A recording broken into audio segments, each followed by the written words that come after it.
Good evening, everyone. Just have your attention. Please continue, as we all know, Ed Richards would have been always preferred to be called Eddie. And I have here a glass of Crown Royal, which was Ed's drink.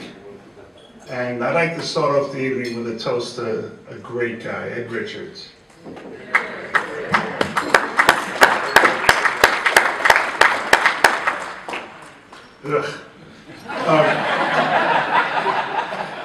We're going to start off this evening. Andy Shaw, by the way, Andy Shaw is one of the unheralded or not sufficiently heralded individuals in our sport. Andy runs the Museum of American Fencing in Shreveport, Louisiana. I don't think there really is a place named that, but that's where Andy's got his shop. I've been there. It's unbelievable. The amount of time and effort, work that he has put in is. I can't say enough how much I appreciate the work this man has done. And if you look around this room, you'll see many, many photographs of Ed Richards. And these are things that Ed has collected. I know the family gave Andy a bunch of things very recently for the museum there, and there are other things that Andy had already collected over the years. And Andy's going to speak now. And seriously, if you ever get a chance to go to Shreveport, I don't know why you'd want to go there, but if you ever get a chance to go there, it's a phenomenal place. And I think at the very least, at some time this evening, if you could just say thank you to this guy who's done so much for the history of our sport and the appreciation for the Hall of Fame, just so many things. It's really been a pleasure to have him keep our history alive. Andy Shaw.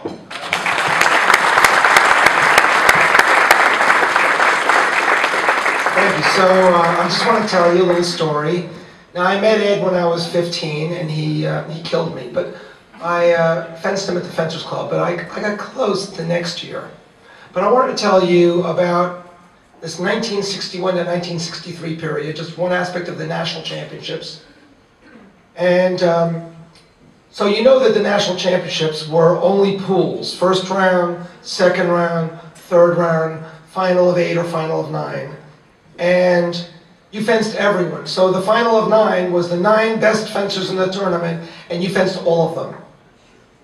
Okay. So in 1961, Ed's becoming a particularly dangerous fencer, and he gets into the finals, and it's down to one bout between whether he wins the national title or Larry Anastasi wins the national title. And Paul Mackler, who was thrilled he's still alive, he's 95, and he's the referee, and Ed goes off the side of the strip, Paul calls halt, and then Ed gets hit, and Paul goes, all right, touch against. And he awards it, which ruins first place for him, and Ed ends up second. But Ed knew inside of him, if he'd done a little bit right, and if that call had been made, he would have won. Well, in 1962, he was really ready. He went to the Nationals. He goes undefeated in the first round, undefeated the second round, undefeated the third round, gets in the final, and he's working his way through. And they took the final 4, and they said, okay, 10 touch bouts. You know, we have these rules. Okay, 8 with 10 with 1 extra, but an overtime maximum of 12. And we change the rules every few years. This was a 10-touch, 4-man round robin. So Ed wins the first 3, and it's the final bout. He said, I had 9-3. He's ready to win his final title, his first title, I mean. And the referee is Danny Buchans. Some of you may know Jeff Buchans. This is the father, 4-time national champion, 4-time Olympian, the greatest referee we had for many years, and he refereed the Olympics finals. So Ed nails the guy in the final touch. It's 10-3. And before he could take his mask off, Danny Buchanan goes, "Welcome to the club." Now, just a short wrap-up, it's the next year. And they're at the Fencers Club, Leiden House, 320 East 53rd, that building they bought. They built it so that the Fencers Club would never have to worry about rent again. They built the building, and the club was on 2 floors where the coach could stay on the 2nd floor and live there. You remember the place well. And all the elderly people know this place. And then 1929, the crash came, and one of the men said, "I want my money back, I want my money back." We have a fencing club with a whole building with rent we're going to make. So they had to pay him off and sell the building. They sold the building with the proviso that if they would have the money, they could live there in perpetuity. Of course, they didn't realize these guys would sell the building out from under them in the 60s. Back to the story. So they're at 320 East 52nd Street, and he's there with Albie Axelrod, 5-time Olympian, 4-time national champion, 8-time second place. Okay. Herbie Cohen, and let's see, Marvin Grafton, and a couple other guys. Gene Glazer, right, he ripped his pants at the Martini. So Gene Glazer, this is the group. And they're finished fencing, and they're gonna go down to the corner on First Avenue. There was one of these, it said American Coffee Shop, and it was run by Greek people. They went over there to have some coffee. And there's a piece of paper they're passing around, they're writing notes, they're going, "Yeah, you're going to be second. I'm first, you're second.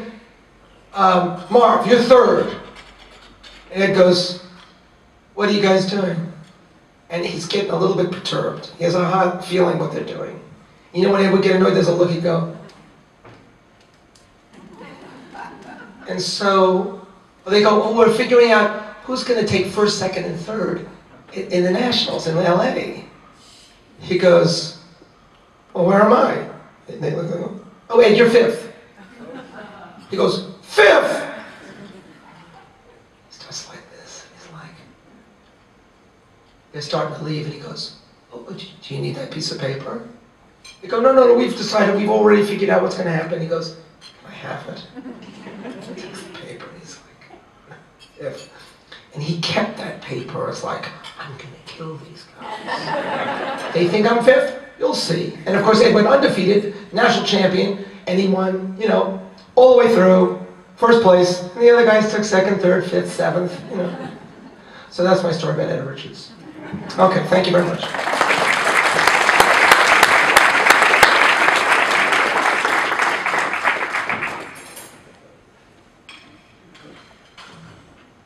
We've got a lot of people here that knew Ed for many, many years. We have, the family's been given copies of a book about, and it really contains, frankly, contributions from so many of us that are here today. And there's a place in the back that you can give me your email address, and I'll send you a copy of all these wonderful stories about this great man. And also we have, many of us have only seen this for the very first time today. Doug Nichols is doing a lot of work similar to what Andy's doing as far as the history of our sport. He's out in the West Coast, and he found from Charlie Selberg, where was it, the attic or the basement or someplace, he found some of these 8mm movies, and one of them is of Ed along with Mike DeSero, not the young kid that's here,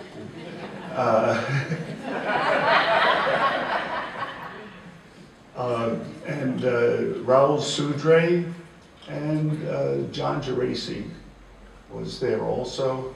One of Ed's, shall we say, not one of his best friends. And there's a film of them training in 1970, somewhere in France, don't know where at this point, I'm sure that'll be found eventually. And Doug has that running somewhere over there in the corner there. And at some time through the evening, I think you'll get a kick out of watching them prepare for the World Championships. you can see what serious athletes doing. And what did I say? I'm sorry. Serious athletes preparing. They went to France to prepare for this competition in London. I think it was something about the wine list. I'm not sure, but whatever. They had a wonderful time, and I think you really enjoyed that. This evening is really, I'm not going to be talking anymore. I've written some stuff. We have, as I say, a lot of stories that were developed or collated by Carla for Ed's 80th birthday just a few years ago. And there have been a few additions to that, and we've put them all in a little booklet. And as I say, if you want a copy of the PDF file, just put your email address out there. And I really, at this time, I think the best thing to honor this is someone I loved, simple as that. And I would like to allow you, now everybody's limited to 37 seconds. I'm the only one that got more than that, and Andy, of course. But if anyone would like to say something about Ed Richards, because I know for myself, I could use some more laughs. And every time I think of Ed and not only the kind of person he was, but the stories, oh my God. The guy was never-ending, wonderful stories. And I'd like to open this up to anyone. We have his family here. I think it will allow them the opportunity to, you want to go first, last? Not first, okay. We're gonna, that was Karen, who obviously did not get her beautiful looks from Ed, but a lot of us knew him so well, and I'd like to think that we could honor him best by remembering him, and remembering him from our own memories. Please. Buzz, get your butt up here. That's why I'm going to stick my finger in the drink. Buzz was, for many, many years, also a very close friend of Ed's.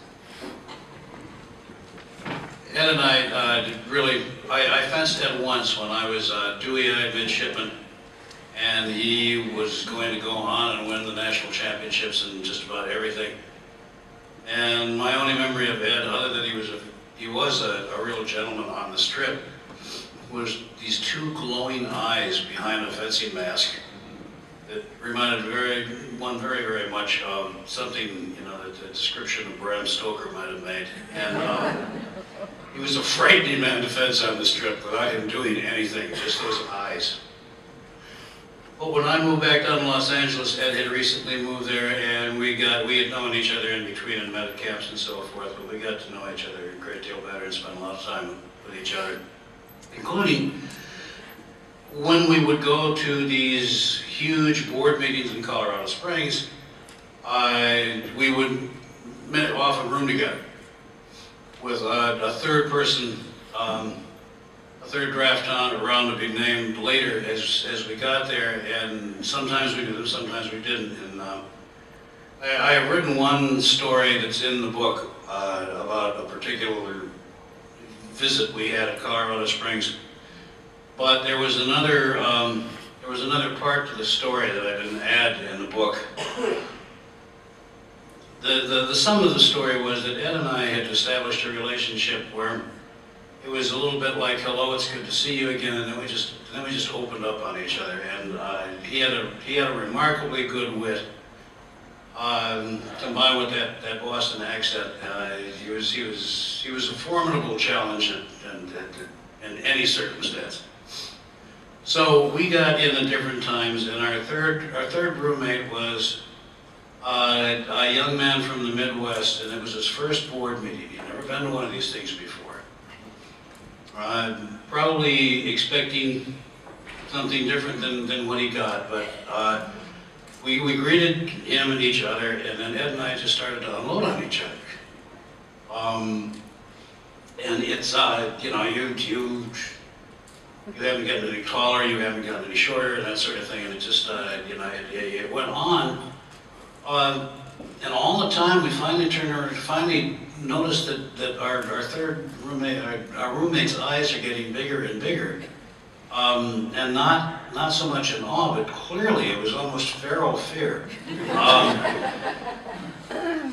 Then we got into a discussion about who was going to get the upper bunk, and you know, that went on, and I pointed out that, you know, he was taller, it was a shorter climb for him, and he pointed out that I could climb faster, and also pointed out that the Sherpa is usually the one who leads the expedition. You know, by this time, our roommate, I think, had become fairly well convinced that he had a maniac from the eastern seaboard and a whack job from the west coast, and he was going to be there for 2 nights.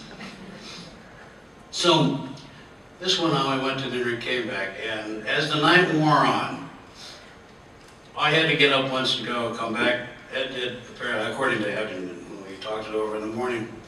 And both times we came back, we both noticed that our roommate's eyes were wide open, they never closed. And we're pretty well convinced he stayed up the whole night, but then the following morning, the alarm went off, and I do not awaken well.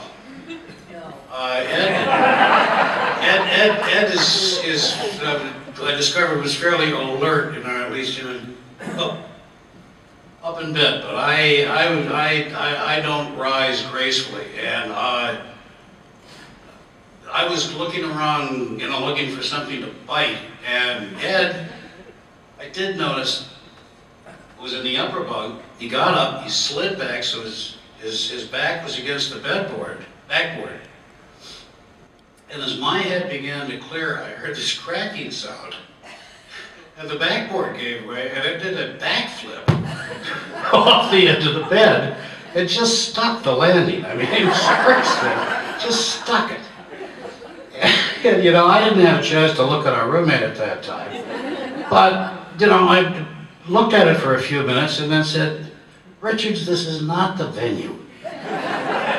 You know, and said, I believe his reply was, whenever I want, it's my venue.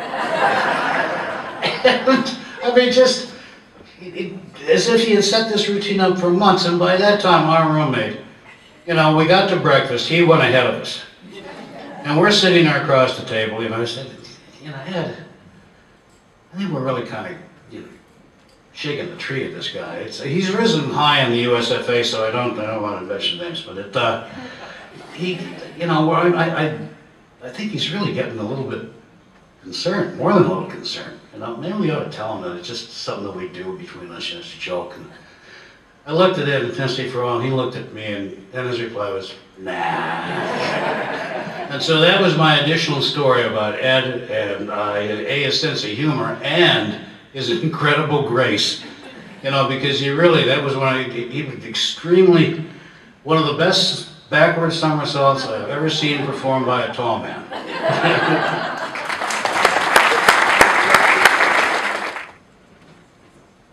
Probably the most infamous, famous story about Ed took place in Buenos Aires, Argentina in 1982. And the story is about one of the people attending this evening. And I know he's rather shy, and it's going to be hard to maybe convince him to come up here. Russell Wilson, please.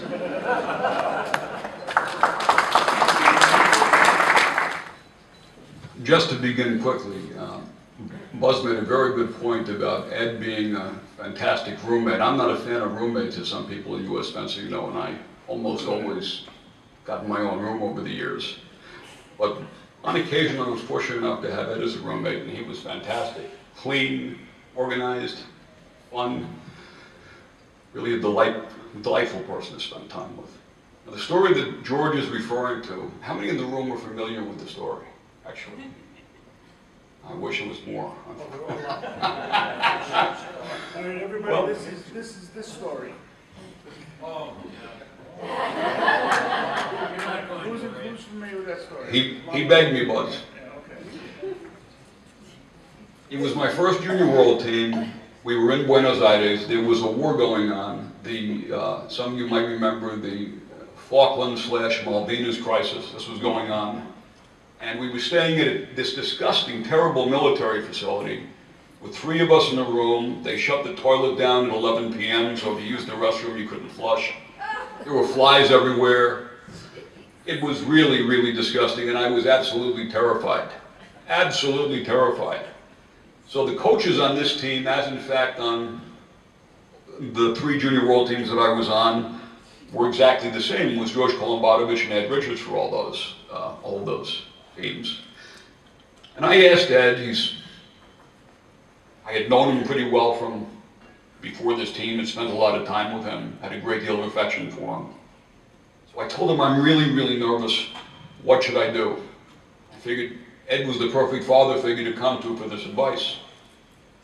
And he said, please, whatever you do, just don't masturbate because it weakens your ankles. So I said, okay, no masturbation. No, I got it covered. I'm good. Next day, I get on the strip.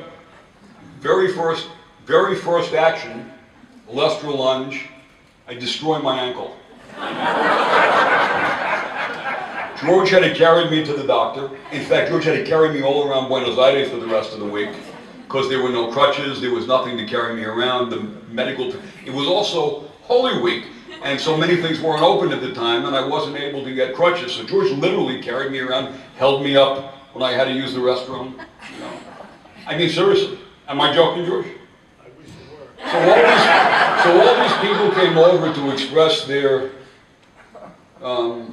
sorrow to me, to understand to empathize with my disappointment for not being able to compete in the competition, breaking my ankle in this first tournament, except one person, Ed Richards. Ed just simply walked over to me and went like this.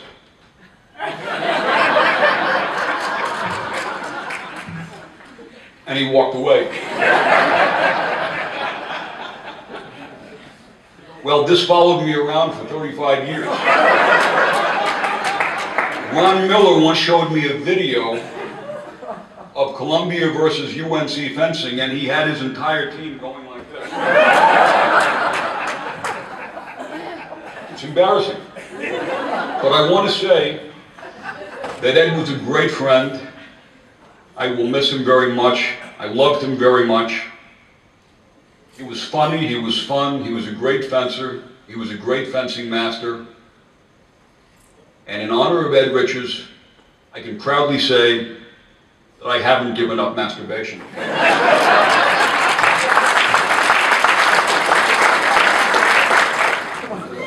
One little epilogue to that is that Russell, by the way, that's all true. It's hard to believe, but Russell is broken ankle.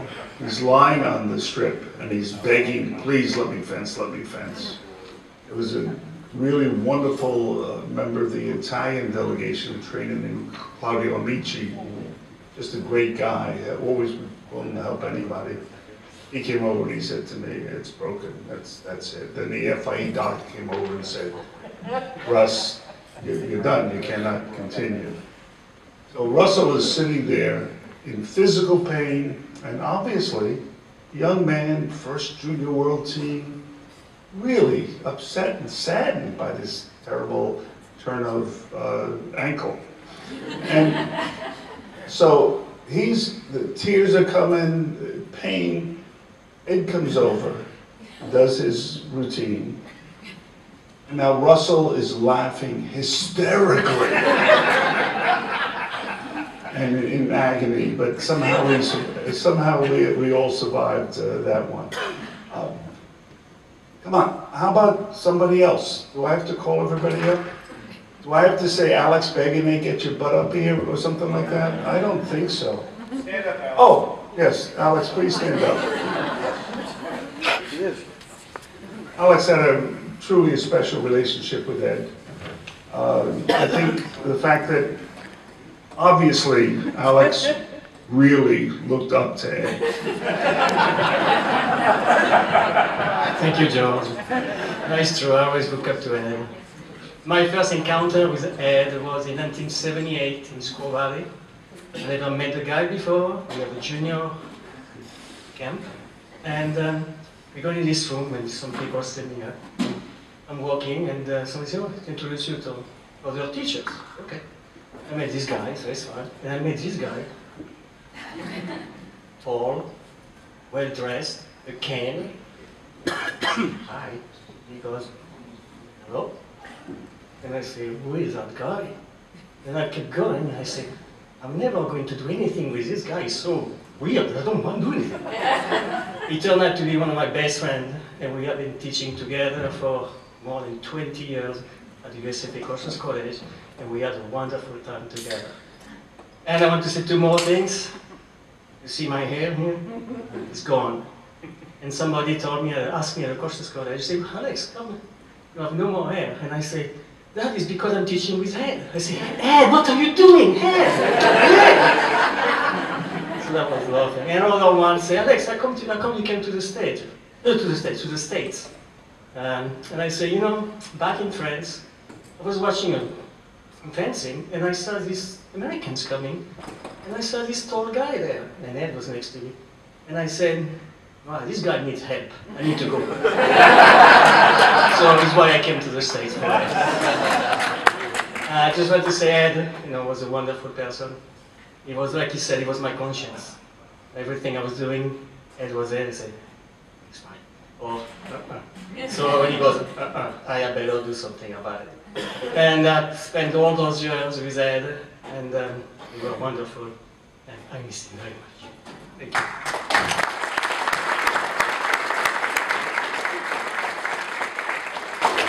Usually I'm getting too old to climb these stairs all the time. Let's go. All right, Junior DeSaro. I think everybody, unfortunately, feels they know this guy. But Junior, father, Michael DeSaro, commonly known as Stro by many, many people, great fencer, great coach. And his son has turned out to be a pretty damn good coach, too. Junior, We'll see about that. Sorry, turn my ankle a little bit on the way up here. that ankle's my whole life. So. I've actually known Ed most of my life. I've been in love with his daughter for about 30 years. So. One of the first times, Ed is a scary man. I was hanging out with Karen one time. We were 15, 16, just sitting in the hallway, just talking. And I could hear Ed's laugh, and those of you who know Ed know Ed's laugh.